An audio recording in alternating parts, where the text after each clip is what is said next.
ما شاء الله لا حول ولا قوة إلا بالله العلي العظيم. أعوذ بالله السميع العليم من الشيطان الرجيم. بسم الله الرحمن الرحيم. الحمد لله الذي هدانا لهذا وما كنا لنهتدي لولا أن هدانا الله. لقد جاءت رسل ربنا بالحق ثم الصلاة والسلام والتحية والإكرام على سيد الأسماء في الوجود ونقطة دائرة الوجود وصاحب لواء الحمد والمقام المحمود حبيبنا وطبيب قلوبنا وشفيع ذنوبنا أبي القاسم محمد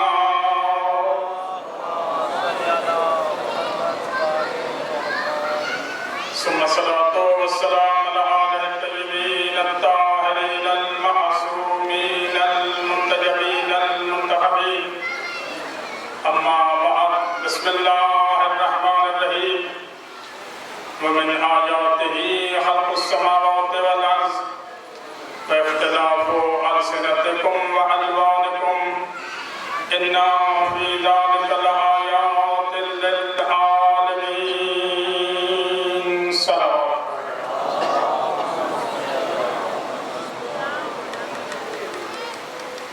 جنہوں نے سشر محرم کا اہتمام کیا ہے ان کے زحمات اخراجات کی قبولیت کے لیے صلوات.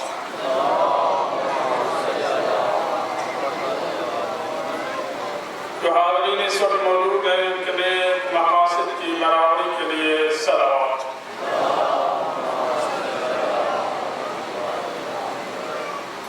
امام زمانہ کی ذات پر صلوات پڑھیں.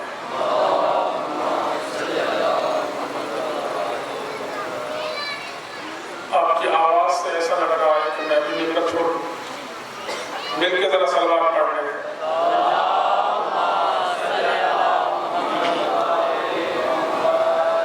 پروردگار سے دعا ہے کہ جو حاضرین اس وقت موجود ہیں ان کے نیک مقاصد پورے فرمائے. ان کے گھروں کو یا اللہ آباد فرما. اگر کوئی مریض ہے حاضرین میں اسے شفائے کلی عطا فرما. بالاخص سید شمیم ردی صاحب کے فیملی اور وہ خود مریض ہیں، یا اللہ انہیں شفائے کاملہ عطا فرما. ان کی زندگیوں کو دراز فرما. محمد حسن بچہ جو مریض ہے یا اللہ اسے شفائے کلی عطا فرما. جنہوں نے میرے ذمہ دعائیں لگائی ہے تو بہتر طور پر جانے والا ہے. سب کی دعاؤں کو قبول فرما. مل کے صلوات پڑھیں.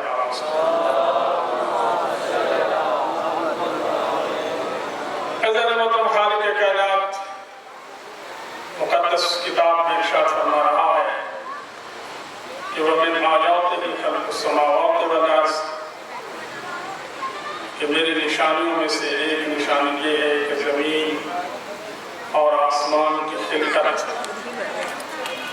اس کو میں نے جو پیدا کیا ہے یہ میری نشانیوں میں سے ایک نشانی ہے. تمہاری زبانوں کا مختلف ہونا بھی میری نشانیوں میں سے ایک نشانی ہے اور تمہارے رنگوں کا مختلف ہونا بھی میری نشانیوں میں سے ایک نشانی ہے. لیکن ہر کوئی سمجھ نہیں سکتا. سمجھے گا فقط وہی جس کے پاس علم ہوگا. جو صاحبان علم ہوں گے یعنی جاہل اس کو سمجھنے سے قاصد رہے گا، وہ نہیں سمجھ پائے گا. عزیزان محترم تھوڑی سی توجہ کریں کہ اللہ نے حضرت انسان کو جو تخلیق فرمایا ہے، ارشاد ہوتا ہے کہ میں نے لقد خلقنا الانسان فی احسن تقویم، میں نے حضرت انسان کو جو پیدا کیا ہے بڑے کمال کا پیدا کیا ہے. یعنی میں نے اس کی خلقت میں کوئی نقص نہیں رکھا.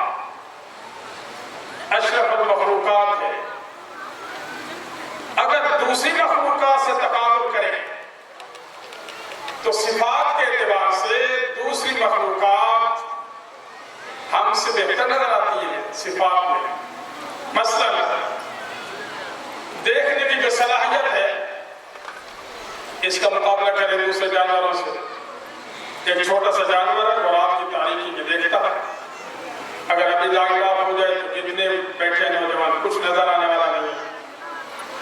تو جو قوت باصرہ ہے اس میں بھی وہ آگے ہے.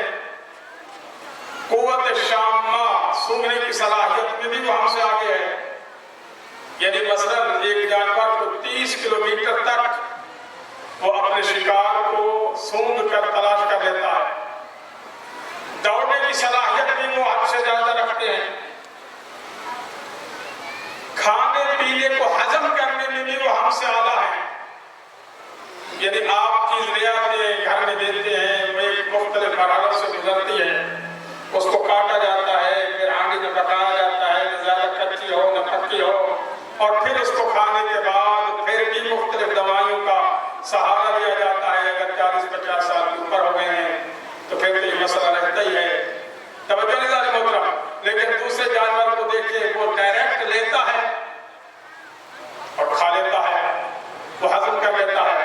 جہاں تک بچوں کی پرورش کا تعلق ہے, جہاں تک بچوں کے پیدائش کا تعلق ہے, وہ بھی بچے اپنے پالتے ہیں اور وہ بھی اپنے بچوں کے لیے اپنی زندگی کی پرواہ نہیں کرتے. آپ بھی کرتے ہیں.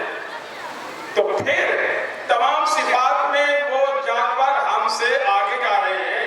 تو پھر کون سی صفت ہوئی کہ جس میں آپ کو اللہ نے اشرف المخلوقات سے تعمیر کیا اور اس کو کہا کہ نہیں یہ آپ کے لیے میں نے پیدا کیا ہے. تمام مخلوقات عالم کو میں نے انسان کے لیے پیدا کیا ہے. اللہ فرماتا ہے کہ تو اپنی قیمت کو کم نہ لگایا کر. تو اپنی قیمت کم نہ لگایا کر. چند لاکھوں میں اپنے آپ کی قیمت نہ لگایا کر. اللہ فرماتا ہے میں تمہیں بتاتا ہوں کہ تمہاری قیمت کیا ہے. اللہ فرماتا ہے خلق لکم ما فی السماوات و ما فی الارض. جو کچھ زمین و آسمان میں ہے میں نے تیری خاطر پیدا کیا. یعنی زمین و آسمان میں جو کچھ ہے وہ میں نے تیری خاطر پیدا کیا ہے.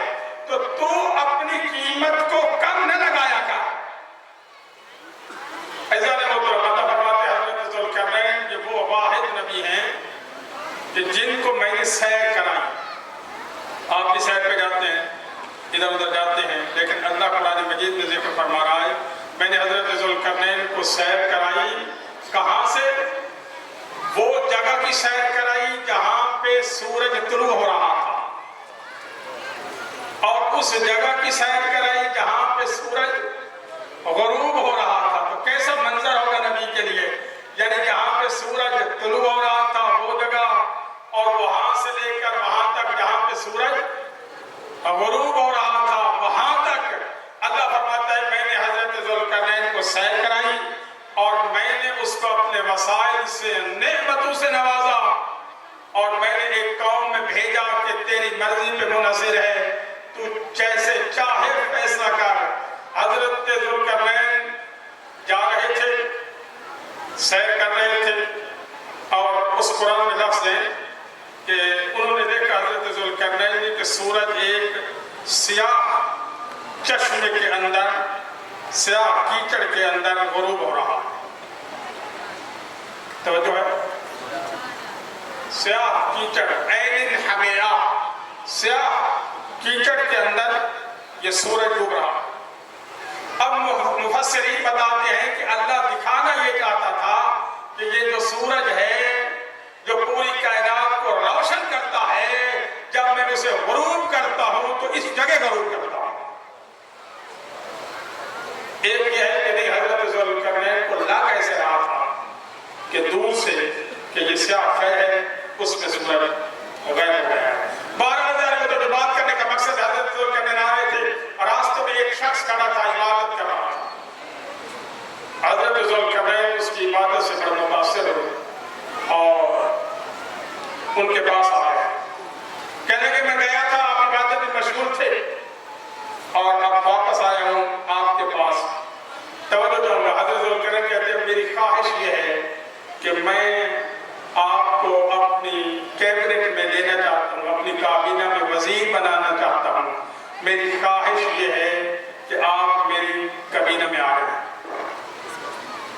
اب اس کا جواب سنیں، اس کے بعد آگے میں بڑھوں گا۔ وہ شخص کہتے ہیں ذوالقرنین مجھے جو تو آفر کر رہا ہے تو میری ایک شرط ہے، کچھ شرائط ہے، اگر تو اس پہ پورا اترتا ہے تو پھر میں تیری کابینہ میں آنے کے لیے تیار ہوں۔ حضرت ذوالقرنین کہتے ہیں کہ بتا، میں شرائط پوری کرنے کے لیے تیار ہوں۔ وہ کہنے لگا اے ذوالقرنین میں چاہتا یہ ہوں کہ مجھے ایسی صحت عطا کر جس کو کبھی بیماری لاحق نہ ہو، ایسی صحت کی ضمانت دے کہ جس کو کبھی بیماری لاحق نہ ہو۔ حضرت ذوالقرنین کہتے ہیں کہ میرے بس میں یہ نہیں ہے، میں تو یہ نہیں کر سکتا، یہ تو بیمار ہو جاتا ہے اس جسم۔ پھر کہنے لگا میری دوسری شرط یہ ہے کہ میرے ساتھ یہ ضمانت دے کہ مجھے کبھی بڑھاپا نہ آئے۔ حضرت ذوالقرنین کہتے ہیں یہ بھی میرے بس میں نہیں ہے۔ پھر کہنے لگے اچھا تیسری شرط یہ ہے کہ مجھے کبھی موت نہ آئے، موت کی ضمانت دے۔ حضرت ذوالقرنین کہتے ہیں کہ میرے بس میں یہ بھی نہیں ہے۔ تو وہ کہنے لگے ہے ذوالقرنین تیرے بس میں نہ موت کی ضمانت ہے، نہ صحت کی ضمانت ہے، نہ جوانی کی ضمانت ہے، تو پھر میں تیری نوکری کیوں کروں؟ میں پھر اس کی نوکری نہ کروں جس کے پاس تینوں کنٹرول ہے، جو تینوں چیزوں پہ قدرت رکھتا ہے، جو جوانی جس کو چاہے دے دے، صحت جس کو چاہے باقی رکھے، جس کو چاہے زندہ رکھے۔ اللہ نے بہت اللہ فرمایا قرآن مجید میں میرے حبیب یہ تیرے پاس آ کر کہتے ہیں کہ یہ زندہ کیسے ہوں گے، ہم یہ کیسے پلٹیں گے۔ یہ ایک شخص آیا رسول کے پاس، یہ ہڈی لے کر اس کو ریزہ ریزہ کر کے کہتا ہے کہ اڑا کر پھونک سے، کہتے ہیں انہی کو زندہ کرے گا اللہ۔ اللہ فرماتے ہیں ان کو کہہ دے کہ میں فقط زندہ نہیں کروں گا، میں جو تمہاری انگلیوں کے پوروں کے اوپر لکیریں ہیں ان کو بھی ترتیب کے ساتھ واپس پلٹاؤں گا، ان کو بھی ترتیب کے ساتھ واپس پلٹاؤں گا۔ اللہ نے محترم اللہ فرماتا ہے کہ میں نے جوانی پلٹائی تھی۔ اگر کسی کو کوئی شک ہے تو قرآن کی طرف چلے۔ حضرت زلیخا کیا کہہ رہی ہے؟ راستے میں بیٹھی ہوئی قدرت نے پلٹا کھایا۔ اللہ فرماتا ہے کہ تلک الایام نداولها بین الناس، ہم زمانے کو الٹ پھیر کرتے رہتے ہیں لوگوں کے درمیان، زمانے کو الٹ پھیر نداولها بین الناس، لوگوں کے درمیان زمانے کو ہم بدلتے رہتے ہیں۔ کبھی امیر بنا دیتا ہوں، کبھی غریب بنا دیتا ہوں، کبھی مریض کر دیتا ہوں، کبھی صحت مند بنا دیتا ہوں، کبھی بخت لگا دیتا ہوں، کبھی اس کے اندر بختی پیدا ہو جاتی ہے اس کے اپنے اعمال کی وجہ سے۔ لیکن اللہ فرماتا ہے تلک الایام نداولها بین الناس، میں زمانے کا الٹ پھیر لوگوں کے درمیان کرتا رہتا ہوں۔ سنستدرجهم من حیث لا یعلمون، جب میں اس کو اپنی گرفت میں لیتا ہوں انہیں علم تک نہیں ہوتا، اس وقت پتہ چلتا ہے جب وہ گرفت میں آ چکا ہوتا ہے۔ یہ قرآن تربیت کر رہا ہے، اصل میں قرآن مجید تربیت کے لیے آیا ہے، انسانیت کی تربیت کے لیے۔ اللہ فرماتا ہے جب میں یہ الٹ پھیر کرتا ہے تو حضرت زلیخا کا زمانہ بدلا۔ بات شہزادی تھی، محل میں رہتی تھی اور راستے میں بیٹھی ہوئی تھی، آنکھوں سے نابینا ہو گئی۔ حضرت یوسف گزرے، توجہ چاہوں گا اسی کے جواب پہ۔ حضرت یوسف گزرے، آواز دی کون گزر رہا ہے؟ یوسف روکو اسے۔ حضرت یوسف رکے، کہا حضرت یوسف نے پہچان لیا۔ حضرت یوسف کہتے ہیں زلیخا کیا حال ہے تیرا؟ اللہ، زلیخا کیا حال ہے تیرا؟ اسی جواب پہ اللہ نے اس کو معاف بھی کیا تھا اور اس کی جوانی بھی پلٹائی۔ زلیخا کہتی ہے شکر ہے اس پروردگار کا جو غلاموں کو بادشاہ بنا دیتا ہے، بادشاہوں کو فقیر بنا دیتا ہے، جو بادشاہوں کو فقیر بنا دیتا ہے، غلاموں کو، میرے تو غلام تھا آج تو بادشاہ بنائے۔ بس اللہ کو یہ جواب اتنا پسند آیا، اے یوسف پوچھ کیا چاہتی ہے؟ کہنے لگی آپ کچھ نہیں چاہتے۔ حضرت یوسف کہتے تو خواہش کا پھر بھی اظہار کر دیا۔ حضرت اللہ نے فرمایا یوسف اس سے کہے دعا کر تو آمین کہہ دے، میں اس کی جوانی واپس پلٹا دیتا ہوں۔ مل کے صلوات پڑھ لے بابا اس کو۔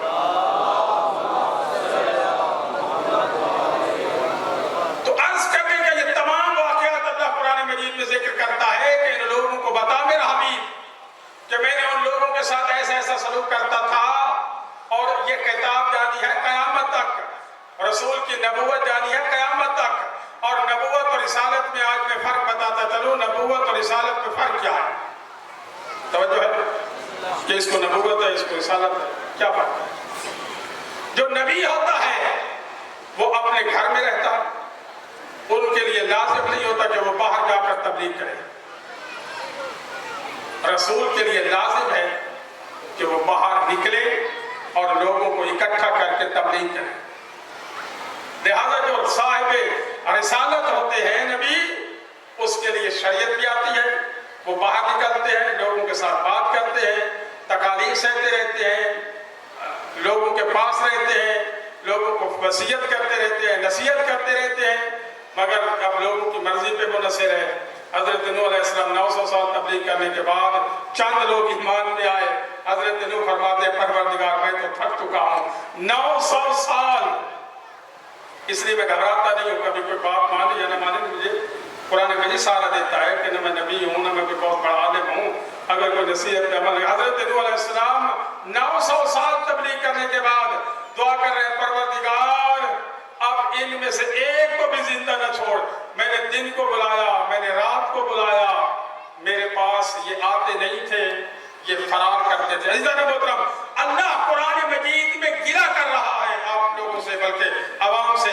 اللہ فرماتا ہے میرا حبیب، یہ اس وقت کی بات ہے، میرا حبیب وَإِذَا ذُكِرَ اللَّهُ وَحْدَهُ حُشْمَئَزَّتْ قُلُوبُهُمْ، میرا حبیب جب میرا کسی محفل میں فقط میرا تذکرہ ہو جائے تو لوگوں کے دل نفرت کرنے لگتے ہیں، لوگوں کے دل حُشْمَئَزَّتْ قُلُوبُهُمْ، ان کے دل نفرت کرتے ہیں، اور جب کسی اور کا تذکرہ ہوتا ہے وَهُمْ يَسْتَبْشِرُونَ، وہ بڑے خوش ہو جاتے ہیں۔ اللہ فرماتا ہے میرا حبیب کیسی بات ہے، جب میری بات آتی ہے تو یہ دل نفرت کرتے ہیں۔ تو اب پیمانہ اللہ نے دے دیا، جب اللہ کا ذکر آئے اگر انسان کا دل خوش ہو تو اس کا مطلب ہے کہ وہ ایمان کی اس منزل پہ ہے جہاں پہ اللہ کہتا ہے۔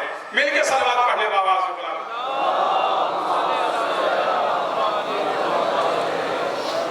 عزیزان محترم، آج جس واقعے کا میں تذکرہ کرنا چاہتا ہوں، قرآن مجید میں اسے اس منظر کو بیان کیا گیا ہے، منظر کشی کی گئی ہے۔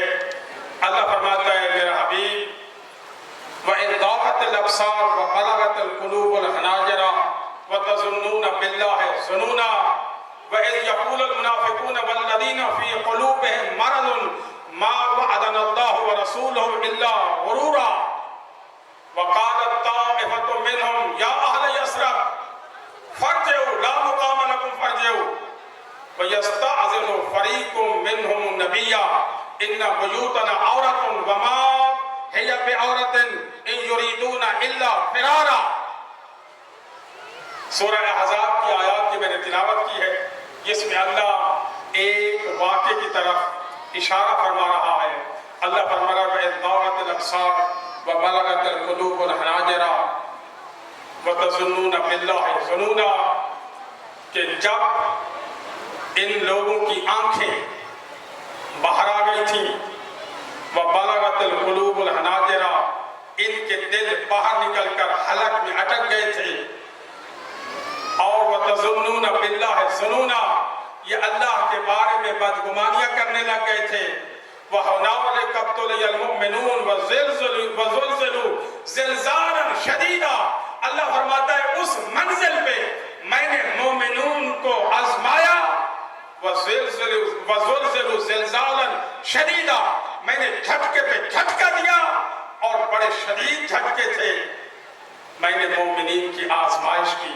اللہ فرماتا ہے ان میں سے کچھ منافق تھے، کئیوں کے دل میں مرض تھی، اور کئی کہہ رہے تھے میرا حبیب جنگ سے فرار چاہتے تھے، وہ بھاگنا چاہتے تھے تو آپ کے پاس آ گئے تھے، لیکن اس آیت کا شان نزول مجھے بیان کرنے کے لیے آپ کے اذہان کو کیا ہے.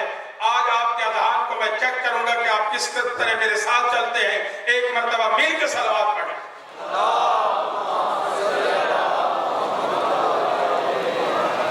عزیزان محترم، یہ جو آیت اتری ہے یہ جنگ خندق کے بارے میں. جنگ خندق یہ واحد جنگ ہے کہ جس میں تمام کفار مل کے جمع ہو کر حضور پہ حملہ آور ہوئے. 10,000 پر مشتمل یہ لشکر تھا اور انہوں نے پلاننگ کی تھی کہ ہم نے بدر میں شکست کھا لی ہے، جنگ احد میں ہم نے کچھ فتح حاصل کی ہے، لیکن مقصد پورا نہیں ہوا. جنگ احد میں عزیزان محترم یہاں پہ ایک میں پیغام دینا چاہتا ہوں. جنگ احد میں جب حضور نے فرمایا کہ اس درے پہ 55 افراد پر مشتمل دستے کو حضور نے کھڑا کیا اور رسول نے فرمایا جب تک میں تمہیں اجازت نہ دوں آپ نے یہ درہ نہیں چھوڑنا. چاہے جنگ ہم جیتیں چاہے جنگ ہم ہاریں. اور اس جنگ میں مولا کائنات بھی ہیں، حضرت حمزہ بھی ہیں، خود رسول بھی ہیں. لیکن ہوا کیا، جنگ تو مسلمان جیت گئے، اب مال غنیمت کی طرف ٹوٹ پڑے تھے. اور جب مال غنیمت اکٹھی ہو رہی تھی اور ادھر سے خالد بن ولید وہ درے کے پاس آیا، اس نے جب یہ منظر دیکھا، یہ ماہر جنگ تھے، ایسے تو نہیں تھا کہ عرب ہو اور جنگ کا ماہر نہ ہو. اس نے کہا کہ یہ بڑا زبردست موقع ہے. اب اس نے اس درے کے پاس آیا، لیکن اس سے پہلے جو درے پر معین دستہ تھا 55 افراد پر مشتمل یا 57 یا 56 مختلف روایتیں ہیں، اس میں سے اب ان میں 4 افراد کہنے لگے اللہ کے بندوں جب رسول منع کر کے گئے ہیں یہ درہ ہم نے نہیں چھوڑنا. وہ کہنے لگے بھئی مال غنیمت تو جا رہا ہے، جنگ ختم ہو گئی ہے. اس نے کہا جب رسول منع کر کے گئے ہیں، کہنے لگے غنیمت کون لے گا، ہمیں تو ملنی نہیں ہے. اور جب درہ چھوڑا اور انہوں نے حملہ کیا، وہ جو فتح تھی وہ شکست میں بدلی. قرآن فرما رہا ہے وہ شکست میں بدلی، لیکن یہ 4 افراد وہیں پہ رکے رہے اور چاروں کے چاروں مارے گئے، شہید ہو گئے. ادھر سے پھر حملہ ہوا ایسا کہ سارے کے ساروں کے پیر اکھڑ گئے اور ایک واحد مولا کائنات نے اور حضرت زبیر جو رسول کے ارد گرد طواف بھی کر رہے تھے، اور مولا نے اس وقت اتنا مارا ہے اور اتنی لاشوں کے انبار لگائے ہیں کہ ان لاشوں سے اڑ کر کئی بار گرے، پھر اٹھے، تلوار ٹوٹی، فوراً رسول کے پاس آئے اور رسول نے فوراً اپنی تلوار دی. یا یہ ہے کہ جبرائیل تلوار لے کر آئے تھے؟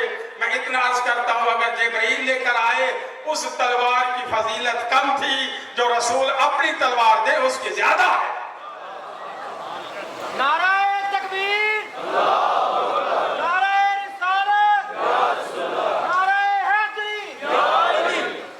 بس عزیزان محترم انہوں نے کہا کہ بڑا مشکل ہو گیا ہے، وہ فتح جو ہے نا وہ شہید تو ہوئی نہیں ہے، کیونکہ جب رسول کا اعلان ہوا شہید ہو گئے تو وہ چلے گئے. اس وقت جنگ جیتنے کا یہی مرحلہ ہوتا تھا، جب کمانڈر مارا جائے جنگ ختم ہو جاتی تھی. انہوں نے ایک دوسرے کو کہا صحیح چیک کریں کہ واقعی بات پکی ہے، تو انہوں نے کہا نہیں ہم نے خود دیکھا وہ مارے گئے شہید ہو گئے چلو. تو اس لیے وہ چلے گئے. اللہ فرما رہا ہے اب جب یہ تھوڑی سی شکست ہوئی تو چیبیں گوئیاں شروع ہو گئی. اللہ فرماتے پہلی بات تو یہ ہے کہ تم رسول کا کہنا نہیں مانا.